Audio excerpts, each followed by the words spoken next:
is hy gevoel. Daai nou dis hoekom ek nie dat Suster Joanna dit doen. Wat die woord sê, 'n ware getuie. Yes. Halleluja. Dis waar wat Suster sê. Ek is getuie. Dit is wat Suster Joanna is. Suster Joanna. Dis regtig wat sy gesê het. Maar dis die gevoel wat ek en Suster Albertia even Woensdag aand ervaar het ons nie gewees het nie. Want dit is Suster Joanna. Sy getuie.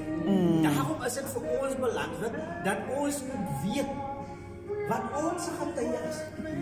Vanoggend toe mama wakker skrik, toe sit mama moet die gedagte. Nee mam.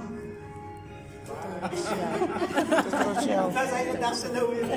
Ek het nie my foon by my nie, anders kan ek nog lees en mama nog my lees nie. Diese Reisen, mama is opgewonden. Ik was opgewonden, 4 uur vroeg. En ik heb opgestaan en zo naar mijn kost en goed klaargemaakt. Yes. Zo in die atmosfeer, ijskele atmosfeer. Yes.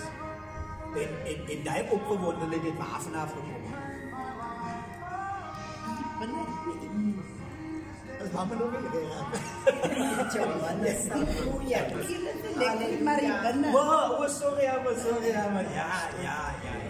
Ik doe niet dat we nou aan kijken, maar zo. En dat is wat ons,